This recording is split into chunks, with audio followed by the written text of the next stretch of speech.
Feche teus olhos, vamos orar nesse momento. Pai, o Senhor é um Deus tão bom, tão poderoso, que nos ama tanto, e nós somos tão gratos a Ti, Deus. Estamos falando que o Senhor nos abençoou, estamos falando que o Senhor derramou sobre nós a graça, nos alcançou, ministrou nosso coração e nos deu vida em abundância, vida eterna. Que nessa noite o Senhor possa falar ao nosso coração, em nome de Jesus. Que o poder do Espírito Santo enche esse lugar e que nós possamos sentir, Deus, a Sua presença.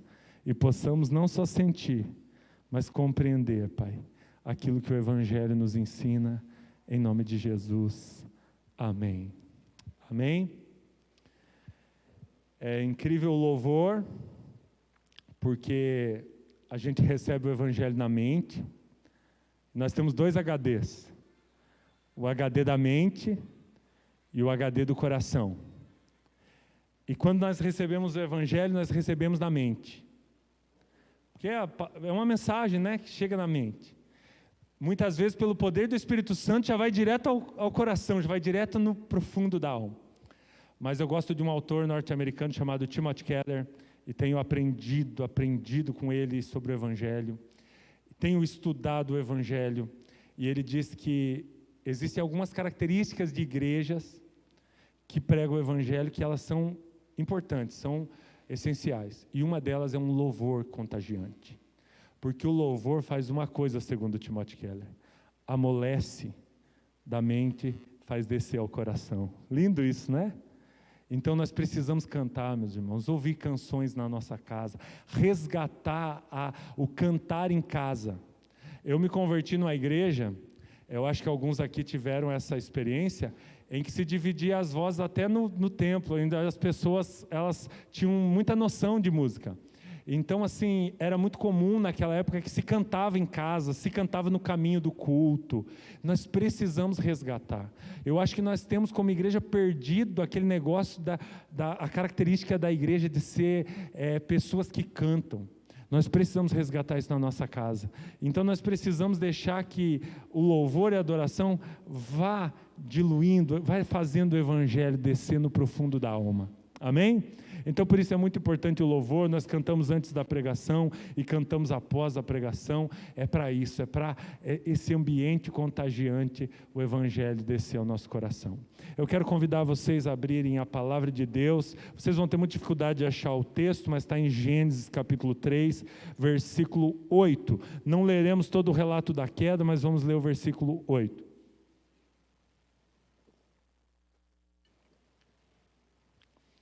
Amém? Olha só que habilidade. Nossa, já abriram, já encontraram. Eu tenho inveja dessas Bíblias com um espaço para anotação. Esse tipo da Janete, assim, tudo chique, assim, isso é coisa muito legal. Meus irmãos, o título da mensagem dessa noite é Saudade de Deus. É isso que nós vamos falar um pouco sobre saudade, né? E saudade dói, né? E nós vamos falar um pouco sobre saudade, dando ênfase na nossa saudade de Deus. Amém? E diz assim, Gênesis capítulo 3, versículo 8. E ouviram a voz do Senhor Deus, que passeava no jardim pela viração do dia. E escondeu-se Adão e sua mulher da presença do Senhor entre as árvores do jardim. Amém? Vocês conhecem a história, o que aconteceu. Eva ouve a voz da serpente, que é Satanás. Eles acabam caindo naquela mentira, eles acabam caindo naquele engano, naquela sedução. Comem do fruto que Deus disse que não era para comer. E de repente eles se encontram, né? Eles se percebem sem mais a inocência. E agora eles começam a ter um conflito e uma crise que é como cobrir a nudez. E a nudez aqui, gente, não está relacionado só ao aspecto físico, mas também aspecto emocional e também aspecto espiritual. Então eles começam a pegar folhas de figueira, e eles começam a tentar com aquelas folhas de figueira fazer roupas. E eles vão construindo essa estratégia, Até que o texto que nós acabamos de ler diz que eles ouviram a voz do Senhor Deus, que passeava pelo jardim na viração do dia. É interessante que eles estavam então confeccionando as suas roupas e buscando as suas estratégias. Eles não eram igual a vocês. Vocês não. Vocês pecam, já reconhecem na hora e se arrependem profundamente. Ninguém fica aqui usando argumentos, desculpas. Ninguém fica aqui tentando justificar seus erros, né? Isso não acontece aqui, glória a Deus. Só que não. Acontece comigo, acontece com vocês. Nós temos a tendência de tentar procurar a folha de figueira, o arbusto, tentar esconder nossa nudez, nossos pecados, nossas mazelas, nossas limitações, nossas fraquezas. Mas o texto diz que eles ouviram a voz do Senhor, e é legal no comentário de João Calvino, que João Calvino vai dizer o seguinte, que o ouvir a voz do Senhor, ou os passos do Senhor, ou seja, ao ouvir a palavra, ao ouvir o som de Deus, todos os argumentos caem, todos os argumentos caem por terra. Então eles passam daquela estratégia das folhas de figueira, eles passam a procurar um arbusto, não é mais o suficiente. Então eu queria dizer para vocês sabem o que eu estou falando. Você cria os seus argumentos, foge de Deus, se esconde de Deus, mas tem algum momento, e eu acho muito lindo, porque Deus não faz nunca igual, e nem igual com ninguém, que de alguma forma, você ouve a voz de Deus, a palavra de Deus. Já que eu vou pregar sobre saudade de Deus, vou contar para começar a história de quando eu me desviei. Me desviei numa época de Copa do Mundo. A desculpa que eu dei é que eu fiz um desafio na minha igreja, como líder dos adolescentes na época, que na hora do jogo nós iríamos dobrar o joelho, que ninguém assistiu o jogo da Copa do Mundo. Vocês acreditam que eu fiz isso? Acredite, gente, pensa num adolescente religioso. Eu tenho amolecido esse coração, que era duro pra caramba. Mas, meus irmãos, fiz esse propósito. Todo mundo aqui na hora da abertura da Copa, do primeiro jogo da seleção brasileira, e nós vamos orar. De tão espiritual que eu era, aleluia. Glória a mim, louvado seja eu. Meus irmãos, deu a hora do jogo, e eu estava lá, olha que bonito, que espiritual, que crente, com 16 anos, um cara crente. A única pessoa que foi meu pai, porque meu pai era o pastor da igreja, e ele pensou, vou apoiar meu filho. Meu pai sempre me apoiou no meu ministério, no meu chamado. Então meu pai estava lá, com a cara assim, não veio ninguém. Eu me revoltei, e de tão espiritual que eu era, eu fiquei tão frustrado que me desviei. Pensei, não vale a pena essa igreja, ninguém quer compromisso com Deus, só eu. Gente, existem uns momentos que nós começamos a ter esse sentimento. Nossa, parece que, né? É só eu e Elias, né? O resto não sobrou ninguém mais. Mas, na verdade, eu estava estava bichado, né, naquela época. E aí parei de ir na igreja. Imagina, o filho do pastor, líder dos jovens, parei de ir na igreja. E me desviei, fui ver como que ia se desviar. Eu estava igual o Jacinto Manto quando foi beber uma cerveja, quando se desviou, que não sabia nem beber, daí bebeu, quieto. Brincadeira. Gente, não sabia nem ser desviado, tinha crescido na igreja, mas me desviei, fiquei com o coração endurecido, daí tem uma história longa. O pessoal da igreja um dia resolveu fazer uma serenata para me conquistar de novo para Jesus, de tão especial que era. Foram lá, cantaram a serenata, e eu tranquei a porta, tranquei as janelas, e meu pai dizia, eu sei que você está aí, Jonathan. Que vergonha, né? Meu pai é falecido, mas eu tinha muita vergonha, porque meu pai, tão esforçado, meu pai acreditava no meu chamado, só Jesus, ele era um homem de fé. E eu fiquei lá escondido, sabe o que eu pensava? Bando de gente falsa, na hora de orar, na hora do jogo da Copa do Mundo, não vai ninguém, agora vem aqui cantar na porta da minha casa. No outro dia a vizinha disse assim, estava de aniversário, Jonathan, que o pessoal da igreja estava cantando para você? Eu disse, não, eles fizeram uma serenata, né? Não contei que estava desviado, imagina, eu morava atrás da casa do Aloysio e Lucas e da Andréia, né? Então eles eram crentes, não podia ficar dando muita informações, né? Não frequentava mais a casa do meu sogro e da minha sogra, porque eu sabia que eles iam me confrontar, me questionar sobre Jesus.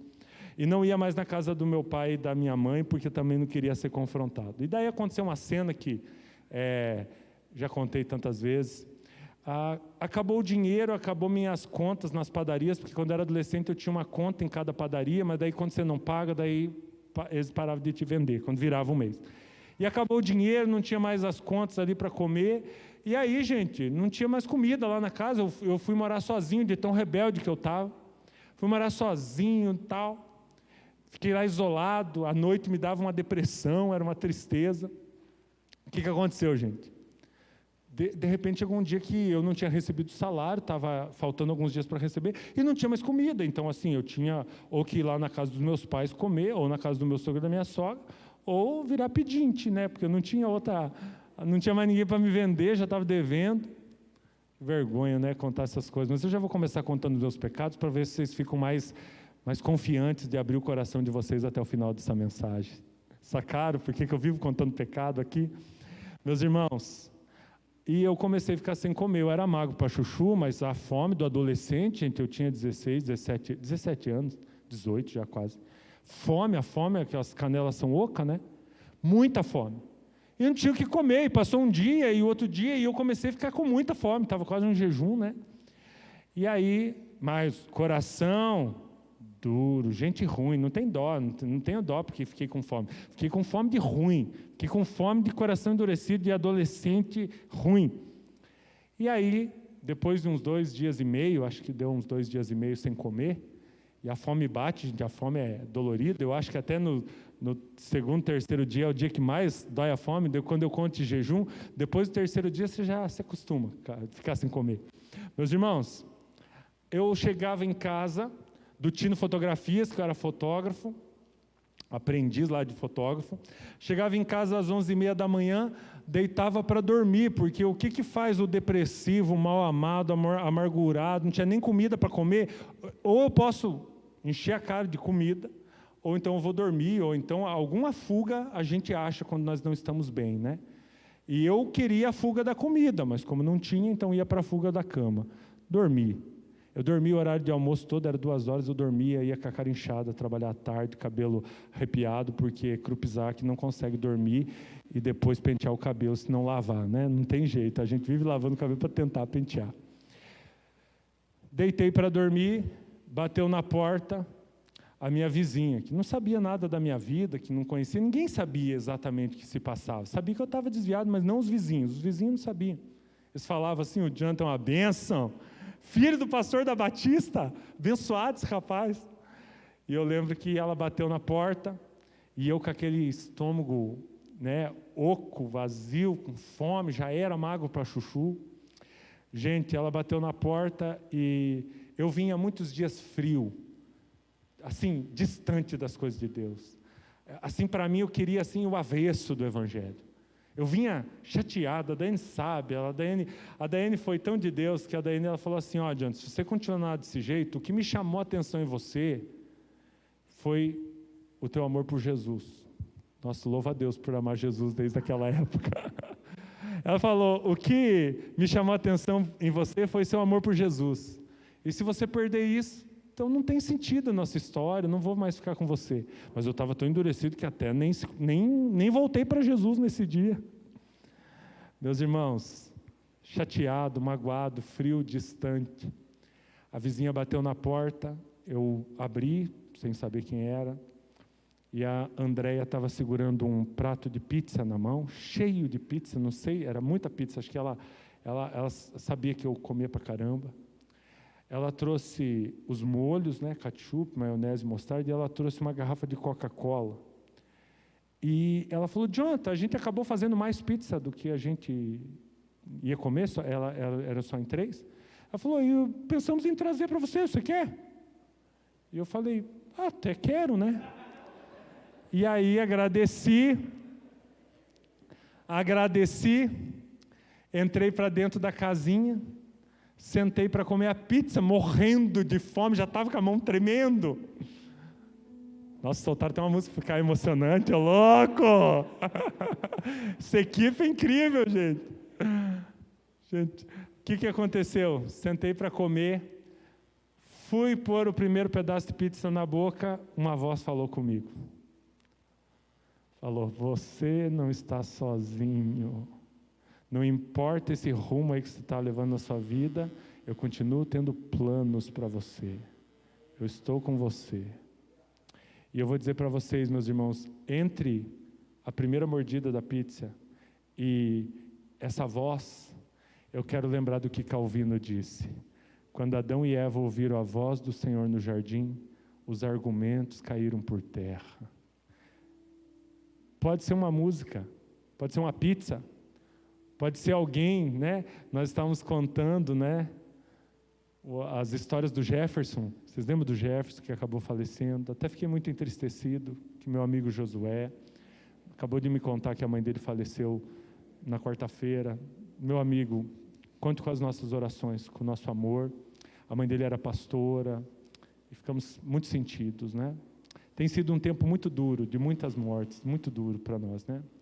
E nós estávamos contando as histórias do Jefferson, né? E como em algumas ocasiões ele foi extremamente usado por Deus. Um dia, né? Uma pessoa da nossa igreja, nós estávamos num ambiente assim, e uma pessoa estava desviada.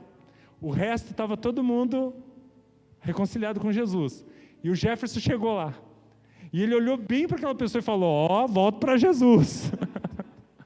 Então, meus irmãos, a forma como Deus faz para chegar no jardim, a forma como Deus faz para fazer a voz dele chegar no seu coração, é extraordinário. Ele usa um folheto, ele usa uma mensagem de rádio. Gente, eu até não posso contar, porque senão eu não vou conseguir pregar. Gente, ele faz coisas, às vezes acontece igual no filme Chamado, a televisão liga e é uma pregação, sei, do R.R. Soares, e ali tem uma mensagem. Sabe, acontece coisas assim inimagináveis para Deus falar com você. Um cartaz, uma placa, alguém que você encontra, uma mensagem do WhatsApp. Eu acho que a tecnologia até acelerou esse trabalho do Espírito Santo. Mas uma coisa é certa: todas as vezes que nos afastamos dos propósitos de Deus, nós podemos ficar alguns dias na revolta, na angústia, na frieza, na tristeza, na brabeza, no orgulho. Mas se você é crente, ou se chegou o seu tempo do Evangelho chegar na sua vida, assim como Adão e Eva, você vai ouvir a voz de Deus chegando, passeando no jardim. É como se Deus não viesse direto a você, mas você começa a sentir e a ouvir. E Calvino disse, ao som da voz de Deus, todos os argumentos se desfazem. E você que estava tão durão, durona, tão enrijecido, tão frio. Quer ver uma característica de alguém que está muito frio? Começa a apontar para os outros. Está vendo? Eu fiz isso, né? Ninguém prestava na minha época. Eu que estava tudo bichado. A gente começa a criticar os outros. A crítica aos outros. Gente, chega uma hora que a gente começa a criticar a igreja, criticar a igreja, criticar a igreja. Eu lembro de um dia, a Sheila e a Adilson estavam na nossa casa, alguns líderes estavam lá, não muito tempo, e nós estávamos falando das coisas que faltam na igreja, os desafios, as coisas que tem que fazer, e nós estávamos, gente, quando você começa a ver o que falta, você vai embora o tempo. E a Sheila falou assim, gente, desculpa, mas posso dar um testemunho? Ah, claro, Sheila, pode dar. E ela abriu o coração dela e ela disse assim, eu sei que tem muita coisa para melhorar e para mudar na igreja, mas o que nós estamos experimentando com essa igreja nos últimos meses, e ela abriu o coração, coisas particulares da família e do que eles estavam vivendo, e ela falou com os olhos cheios de lágrimas, e até nós começamos a ficar tocados, e ela falou assim, a igreja é uma família linda, que nos abraça, que nos auxilia, que nos ajuda, e ela deu um testemunho tão lindo. Então eu vou dizer, meus irmãos, às vezes é os óculos escuros da nossa própria frieza, tristeza e dor. Tudo fica ruim, tudo fica nublado. Já viu que quando você está depressivo, nada presta, nada serve, nada tem gosto? Eu fiquei com o coronavírus, ali fiquei depressivo, triste, entristecido, nada tinha sabor, nada tinha sentido, nada tinha graça, até melhorar, até os remédios fazerem efeito, e eu me senti bem. Aí a Daiane falou, Jonathan, é muito estranho, você é um cara alegre, Quando você está triste, é muito avesso à sua personalidade. Mas quando eu terminei lá o processo, tomei meu último antibiótico, a alegria voltou, e aí fiquei com muita saudade de voltar. Estou muito feliz, vou pregar 2 horas e 45 minutos hoje, para compensar o tempo perdido. Meus irmãos, mas quando a gente se enche de argumentos, mas quando você ouve os passos de Deus vindo no jardim, nenhum argumento permanece de pé. Ele sabe como chegar, através de uma irmã do coque do círculo de oração, através de algum pastor, gente, as músicas, meu Deus do céu, a Daiane desviada, né, que ela também desviou, deixa eu contar para não ficar só eu mal na fita. Ela dizia assim: eu não posso ouvir, preciso de ti, Ana Paula falava, eu não suporto. Claro, né? Não suporto, não tem como. Na hora certa, Deus faz a obra dele, né? Temos tantas histórias. A Daiane, assim, muito afastada, o pai dela obrigou ela a ir na igreja, e ela foi, estava lá meio emburrada, de repente uma mulher passou mal. A mulher foi levada para baixo, e a Daiane sentiu que era com ela, e de repente vieram os irmãos dizer: Daiane, desce. E a irmã que estava lá embaixo estava tendo uma visão, que via a Daiane caindo num abismo, e muitos jovens caindo atrás. E a mulher disse para ela naquela visão, naquele dia: se arrependa, confesse seus pecados, volta para Jesus. Eu que agradeço aquela irmã que foi usada por Deus, porque daí quando eu conheci a Daiane, ela era crente de volta.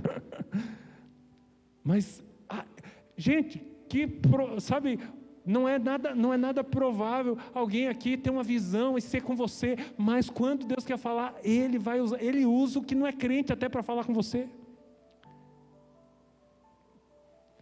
Então João Calvino acertou em dizer que ao som da voz de Deus, os argumentos se desfazem. Aleluia! Eu já sinto que tem argumentos caindo aqui e na casa de alguns irmãos. Gente, o título da mensagem, agora começando a pregação, é saudade. Saudade de Deus. Saudade da viração do dia. Saudade da presença de Deus. Saudade dos encontros, saudade de servir, saudade da presença, saudade da comunhão, saudade da alegria, porque a Bíblia diz que a alegria do Senhor é a nossa força. A Bíblia diz que o coração alegre formoseia o rosto, e Davi, muito, muito inspirado, ele disse assim: alegrei-me quando me disseram vamos para a casa do Senhor. Eu que ia, no Salmo 42, eu que ia diante da procissão, cantando, dançando. Ontem no ensaio da banda eu dei uma palhinha das minhas habilidades de bailarino, dancei uma coreografia, porque o Orix ficou lembrando todas as músicas antigas. O Charo queria filmar, eu não dei autorização legal para isso, porque daí ia virar meme, ia virar TikTok. Meus irmãos, eu fui pesquisar no dicionário Strong, a palavra, fui fazer igual o Tarso, dar uma pesquisada assim, eu me inspiro no Tarso, então daí eu vou dar uma pesquisada das coisas mais profundas, para ficar assim parecido com o Tarso. Um dia eu quero chegar lá.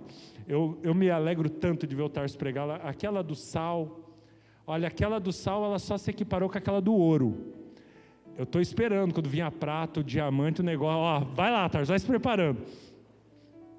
Glória a Deus pela sua vida, Tarso. Mas para pesquisar igual o Tarso, eu trouxe uma tradução do hebraico da palavra viração. Achei incrível, extraordinário.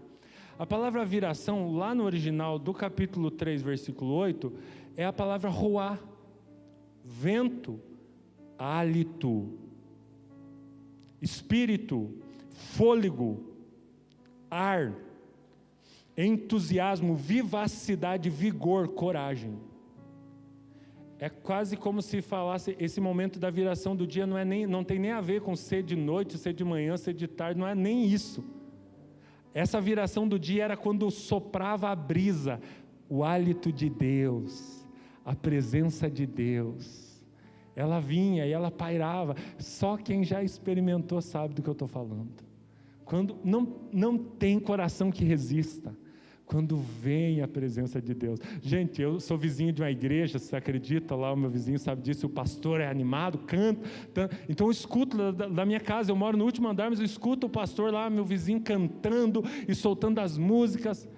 E gente, às vezes eu estou lá, normal, concentrado. De repente sai uma canção lá que eu cantava na minha infância, alguma coisa. Aí ele fala, o que Deus? O pastor está cantando. As feridas de alma são. Aleluia. Meus irmãos, ruá, o hálito, o vento, a presença. Olha só, e daí na sequência do Strong, o Strong ele vai dando muitas interpretações da palavra do hebraico. Espírito, entusiasmo, vivacidade, vigor, coragem. Era aquele vento, soprava e de repente soprava. Então eu assim creio, meus irmãos, que está no DNA do ser humano, saudade de Deus. Saudade do jardim. Todo ser humano está vivendo em busca de um jardim perdido, em busca dessa conexão, dessa união com Deus. Então, por isso que o título da mensagem é Saudade de Deus, e eu quero assim falar sobre dois tipos de saudade. A consciente e a inconsciente. Vai ser bem interessante para você entender que existe uma saudade de Deus que a pessoa nem sabe que saudade do que ela está sentindo. Mas para falar de saudade eu quero trazer uma definição de Rubem Alves, um teólogo presbiteriano, psicanalista, e ele trouxe uma definição tão poética, e eu quero compartilhar com vocês. Então preste atenção, porque a poesia é uma das coisas que também toca a alma. Saudade é um buraco dolorido na alma, a presença de uma ausência. A gente sabe que alguma coisa está faltando, um pedaço nos foi arrancado, tudo fica ruim. A saudade fica uma áurea que nos rodeia. Por onde quer que a gente vá, ela vai também. Tudo nos faz lembrar a pessoa querida. Tudo que é bonito fica triste, pois o bonito sem a pessoa amada é sempre triste. Aí então a gente aprende o que significa amar, esse desejo pelo reencontro, que trará a alegria de volta. A saudade se parece muito com a fome. A fome também é um vazio. O corpo sabe que alguma coisa está faltando. A fome é a saudade do corpo. A saudade é a fome da alma. Agora você faz assim, uau. Olha só, a fome é a saudade do corpo. E a saudade é a fome da alma. Quando você perde um ente querido, gente, esse negócio da saudade é tão dolorido. Quando ele falou, a saudade é um buraco dolorido. Ela nos acompanha, ela nos entristece. E aqui ele vai dizer assim, daí você descobre o que é o amor. E assim, achei tão profundo para o que nós estamos pregando nesta noite. Você descobre o que significa amar. Esse desejo pelo reencontro. Tem isso no teu DNA. Desejo de Deus, um buraco dolorido que quer Deus, que quer ser saciado pelo ruá, que quer ser saciado pela brisa, pela viração do dia. É saudade da viração do dia, é saudade do jardim, é saudade daqueles encontros marcantes entre nós e nosso Deus. Por isso que o dia da conversão é um dia inesquecível, é um dia marcante, por isso que aquele dia fica na nossa memória, porque é um dia que nós nos reencontramos com o jardim perdido, nós nos reencontramos com o nosso Deus, nós nos reencontramos com o nosso Pai. Gente, no dicionário é até interessante, porque a palavra saudade é uma palavra única do português. Ela é uma palavra que surgiu um pouco antes das grandes navegações, mas que foi muito usada nas grandes navegações, porque os marinheiros portugueses saíam para viagens longas, longe de casa, e eles pegavam então uma palavra do latim, de solitas, e eles pegavam essa palavra que era tipo solidão, e eles usavam no português saudade. Tem todo um processo para ela chegar a ser saudade, mas que era a solidão por não estar em casa. Essa é a essência da palavra saudade. Isso só tem no português, e é tão interessante que Fernando Pessoa falou dessa exclusividade da palavra saudade na língua portuguesa, e ele diz assim: saudades só portugueses conseguem senti-la bem, porque tem essa palavra para dizer que as tem. Nossa, hoje eu estou muito poético, acho que eu vim do tempo isolado muito emotivo. Meus irmãos, então uma palavra que em outros idiomas é sentir falta, é querer estar, mas assim a saudade é muito típica do português. E era essa palavra era esse sentimento que sentiam os marinheiros longe de casa. Agora olha só, teve uma definição que traz uma palavra e eu vou fechar sobre a palavra saudade. Saudade é o sentimento de mágoa, nostalgia, incompletude causada pela ausência, desaparecimento, distância e privação de pessoas, épocas, lugares e coisas. Incompletude, gente. A nossa saudade de Deus nos torna incompletos. Essa incompletude parece que está faltando algo, sem Deus parece que está faltando algo. Muitos de vocês já relataram isso aqui, antes de conhecer Jesus, antes de conhecer o Evangelho, parece que alguma coisa estava faltando, não tinha nada que saciava. E até por isso o surgimento dos deuses. O surgimento dos deuses, gente, toda a civilização, todo o povo,